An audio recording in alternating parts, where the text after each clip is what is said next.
Hi, welcome back to Engineering Drawing. I'm your Dr. Vasu. Now you are going to see the drawing of an Epi Cycloid, right? So, hope you are enjoying the previous lectures on engineering drawing and other subjects.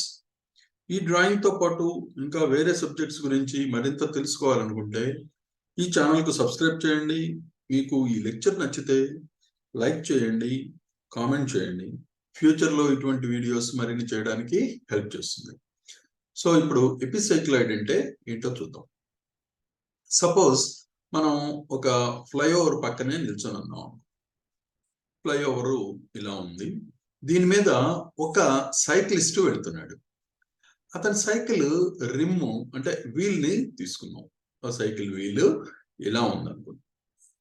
ఈ wheel మీద మనం ఒక point తీసుకుంటే ఈ cycle ఇలా move అవుతూ ఉన్నప్పుడు slip అవ్వకుండా దాని మీద రోల్ అవుతూ వెళుతున్నప్పుడు ఈ సైకిల్ మీద ఉన్న ఈ వీల్ మీద ఉన్నటువంటి పాయింట్ ఎలా మూవ్ అవుతుందో ఆ పాత్ ని మనం ట్రేస్ చేస్తే అదే ఎపిసైక్లాయిడ్ అవుతుంది. సో ఇక్కడ ఇది డ్రా చేయడానికి ఒక కంప్లీట్ సైకిల్ కనుక చేస్తే ఇది ఇక్కడ ఈ డిస్టెన్స్ ట్రావెల్ చేసింది 2π స్మాల్ r అవుతుంది. దీని రేడియస్ స్మాల్ r అనుకుందాం. ఈ కర్వ్డ్ సర్ఫేస్ యొక్క రేడియస్ క్యాపిటల్ R అనుకుందాం. ఈ యాంగిల్ ఇక్కడ ఉన్న యాంగిల్ తో మార్క్ చేయొచ్చు, లేదా రెండో విధానం కూడా ఉంది, అది చెప్తాను. ఇక్కడ ఈ యాంగిల్ కనుక క్యాలిక్యులేట్ చేయాలి అనుకుంటే 2π ఇంటూ ఇక్కడ లేదా 360 degrees into small r divided by capital R కనుక వేస్తే మనకి ఇక్కడ ఈ యాంగిల్ ఎంత ట్రావెల్ చేసింది వచ్చేస్తుంది, ఈ యాంగిల్ వస్తుంది. లేకుంటే రెండో మెథడ్ ఉంది, చెప్తాను. ఇప్పుడు C తీసుకుందాం, సెంటర్ ఆఫ్ ద వీల్ లేదా ఈ సర్కిల్. ఈ సర్కిల్ ని 8 పార్ట్స్ చేద్దాం. ఇక్కడ ఎన్ని పార్ట్స్ చేయాలి అన్నది మన ఇష్టం. అంటే కన్వీనియంట్ కోసం ఎక్కువ పార్ట్స్ కనుక చేసేటట్లయితే నంబర్ ఆఫ్ పాయింట్స్ ఎక్కువ వస్తాయి. నంబర్ ఆఫ్ పాయింట్స్ ఎక్కువ వచ్చినప్పుడు మనం smooth free hand curve draw చేసేటప్పుడు, చేత్తో డ్రా చేసేటప్పుడు ఆ కర్వ్ స్మూత్ గా వస్తుంది. లేకుంటే అవి కర్వ్ అంత కరెక్ట్ గా జాయిన్ చేయలేము దూరంగా ఉన్నప్పుడు. సో అందువల్ల నంబర్ ఆఫ్ పాయింట్స్ ఎక్కువ తీసుకుంటాం బెటర్. ఇక్కడ నేను 8 పార్ట్స్ తీసుకున్నాను. దీన్ని ఇటు నుంచి మార్క్ చేస్తూ వస్తున్నాను. అక్కడ ఇంకొకటి ఏంటంటే ఈ సర్కిల్ దీని మీద రోల్ అవుతూ వెళ్తున్నప్పుడు ఈ సర్కిల్ యొక్క సెంటర్ ఎప్పుడు ఇదే డిస్టెన్స్ లో ఉంటుంది దీనికి. కాబట్టి ఈ ఆర్క్ ని ఎలా చేస్తామంటే ఈ ఓ సెంటర్ గా capital R plus small r radius తో, అంటే R ప్లస్ R రేడియస్ తో సి నుంచి ఇక్కడ ఒక ఆర్క్ కనుక డ్రా చేస్తే మన ఈ సర్కిల్ సెంటర్ ఎప్పుడు ఇదే పాయింట్ మీద ఉంటుంది. ఓకే, ఇప్పుడు ఏం చేద్దామంటే సో మనం డ్రా చేసే విధానం చూద్దాం. ప్రస్తుతం సర్కిల్ ఇలా మూవ్ అవుతుంది.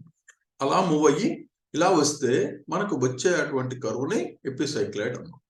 సో ఇప్పుడు మనం డ్రా చేసే విధానం, ఇక్కడ angle 2π into small r by capital R తీసుకున్నాం.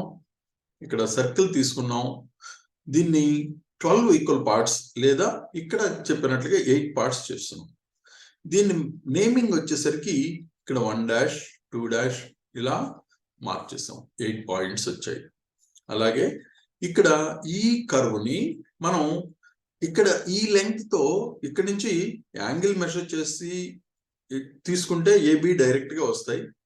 లేకుంటే ఇంకొక పాయింట్ ఏంటంటే ఇక్కడ ఈ పాయింట్ నుంచి 1 లెంగ్త్ ఉంది కదా, ఈ లెంగ్త్ తో ఇక్కడి నుంచి కనుక మనం ఆర్క్ డ్రా చేస్తూ వెళితే ఇక్కడ 8 పాయింట్స్ కనుక తీసుకుంటే డైరెక్ట్ గా ఇక్కడికి వస్తుంది.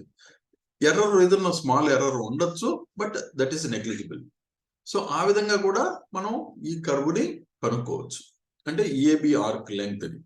ఓకే, ఇప్పుడు మార్క్ చేసిన తర్వాత ఇక్కడ ఈ పాయింట్స్ ని 1 2 3 4 కింద ఇలా మార్క్ చేస్తాం.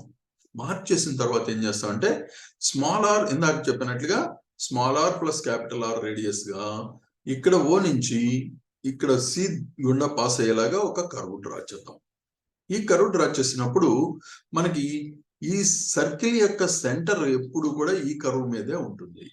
ఈ కర్వ్ మీద ఉండే పాయింట్స్ ఎలా వస్తాయి అంటే ఈ పాయింట్ ని 0తో O1 జాయిన్ చేసాం. దీన్ని ఎక్స్టెండ్ చేస్తే ఇక్కడ పాయింట్ వస్తుంది C1. ఓకే, దాన్ని C1 అందాం. అలాగే O2 గనక డ్రా చేసి దాన్ని ఎక్స్టెండ్ చేస్తే ఇక్కడ C2 వస్తుంది. అలా నంబర్ ఆఫ్ పాయింట్స్ ని మనం కంప్లీట్ గా 8 పార్ట్స్ తీసుకుంటాం.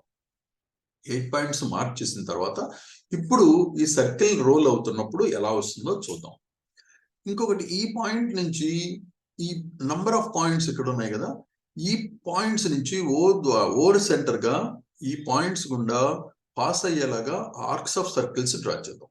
ఇలా అన్ని పాయింట్స్ నుంచి 1 నుంచి 2 నుంచి 3 4 5 6 ఇవి కూడా డ్రా చేస్తే ఇవి యాక్చువల్ గా కోయిన్సైడ్ అవుతాయి వీటితో. సో వాటి నుంచి కూడా మొత్తం ఆర్క్స్ డ్రా చేసాం. చేసిన తర్వాత సర్కిల్ ఇలా మూవ్ అవుతుంది అనుకున్నాం. అంటే C1 పొజిషన్కి వచ్చింది. అప్పుడు ఏం జరుగుతుంది, సర్కిల్ స్లోగా రోల్ అవుతుంది. కాబట్టి ఈ 1' అనేది 1తో కోయిన్సైడ్ అవుతుంది. ఎందుకంటే ఈ లెంగ్త్ సమానం కాబట్టి ఈ 1' 1తో కోయిన్సైడ్ అవుతుంది. అంటే పాయింట్ 1 అనేది కొద్దిగా కిందకి వచ్చింది ఈ డిస్టెన్స్.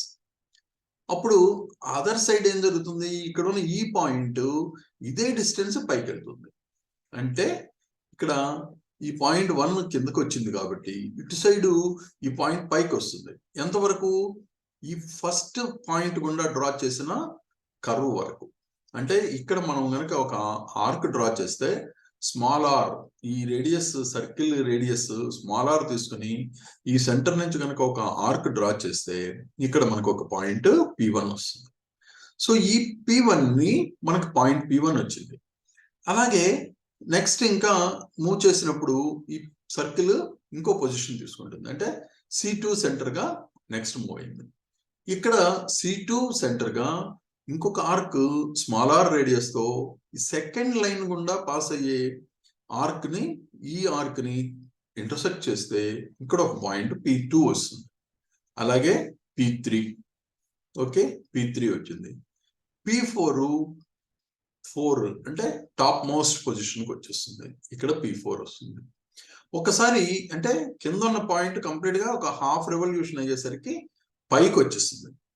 మిగతా హాఫ్ రెవల్యూషన్ లో ఏం జరుగుతుంది, ఇప్పటిదాకా పైకి వచ్చిన పాయింట్ కిందికి రావడం మొదలు పెడుతుంది. ఇది సైడ్ రొటేట్ అవుతుంది కాబట్టి అప్పుడు C5 సెంటర్ గా మనం ఇక్కడ ఈ C5 సెంటర్ గా స్మాల్ ఆర్ రేడియస్ తో ఫిఫ్త్ ఆర్క్ ఇట్లా డ్రా చేస్తే ఇది వస్తుంది.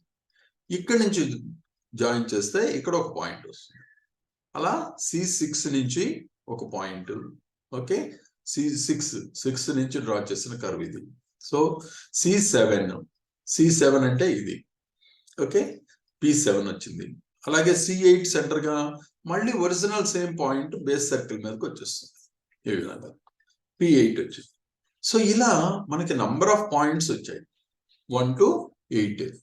అలా 12 తీసుకుంటే 12 పార్ట్స్ కనుక చేస్తే సర్కిల్ ని 12 పాయింట్స్ వస్తాయి. ఈ పాయింట్స్ అన్ని కూడా వీలైనంత దగ్గరగా ఉండేలాగా మేనేజ్ చేసుకోవాలి. అంటే దగ్గరగా లేకపోతే ఈ కర్వ్ డ్రా చేయడం చాలా కష్టం. ఈ మధ్యలో ఎలా ఉంటుంది కర్వ్ అన్నది మనకు తెలియదు. అందువల్లే నంబర్ ఆఫ్ పాయింట్స్ ఎక్కువ ఉండడం బెటర్. ఇప్పుడు ఈ పాయింట్స్ అన్నిటినీ కూడా స్మూత్ ఫ్రీ హ్యాండ్ కర్వ్ తో జాయిన్ చేద్దాం. ఇలా కనుక జాయిన్ చేస్తే కర్వ్ ఇలా మనకి కర్వ్ వస్తుంది. దీన్నే ఎపి సైక్లాయిడ్ అని పిలుస్తాం. ఎపి అంటే అవుట్ సైడ్, ఈ సైకిల్ కి బయట డ్రా చేసిన కర్వ్ కాబట్టి దీన్ని ఎపి సైక్లాయిడ్ అని పిలుస్తాం. ఇలా డ్రా చేసిన తర్వాత సపోజ్ మనకి కర్వ్ వచ్చింది. ఇక్కడ మనకు ఏదో ఒక పాయింట్ దగ్గర దీనికి టాంజెంట్ నార్మల్ కావాలి. అప్పుడు ఏం చేస్తామంటే ఒక పాయింట్ M తీసుకున్నాం. ఈ పాయింట్ నుంచి స్మాల్ ఆర్ రేడియస్ గా ఒక సెంట్రల్ ఆర్క్, అంటే సెంటర్ నుంచి పాస్ అవుతున్న ఈ ఆర్క్ ని స్మాల్ ఆర్ రేడియస్ తో ఒక ఆర్క్ తో ఇంటర్సెక్ట్ చేస్తాం. ఇక్కడ ఒక పాయింట్ వస్తుంది. ఈ పాయింట్ ని ఓతో జాయిన్ చేయాలి. ఈ పాయింట్ ని ఓతో జాయిన్ చేస్తే ఈ బేస్ సర్కిల్ ని ఒక పాయింట్ దగ్గర ఇంటర్సెక్ట్ చేస్తుంది. దాన్ని N అన్నాము. N ని M తో జాయిన్ చేస్తే మనకి వచ్చే ఈ లైనే నార్మల్ అవుతుంది. ఈ కర్వ్ కి నార్మల్ అవుతుంది. దీనికి పర్పెండిక్యులర్ గా M నుంచి పాస్ అవుతూ గనక ఒక లైన్ డ్రా చేస్తే అది టాంజెంట్ అవుతుంది. సో ఈ విధంగా మనం ఎపిసైక్లాయిడ్ డ్రా చేయడం చూసాం. అలాగే టాంజెంట్ అండ్ నార్మల్ కూడా డ్రా చేయడం చూసాం. ఈ టాపిక్ మీకు బాగా అర్థమైంది అనుకుంటున్నాను. మీకు ఏమైనా క్వశ్చన్స్ కానీ డౌట్స్ కానీ ఉన్నా లేక సజెషన్స్ ఏమైనా ఇవ్వాలన్నా కామెంట్ రూపంలో తెలపండి. సబ్స్క్రైబ్ చేయండి ఛానల్కి. Thank you.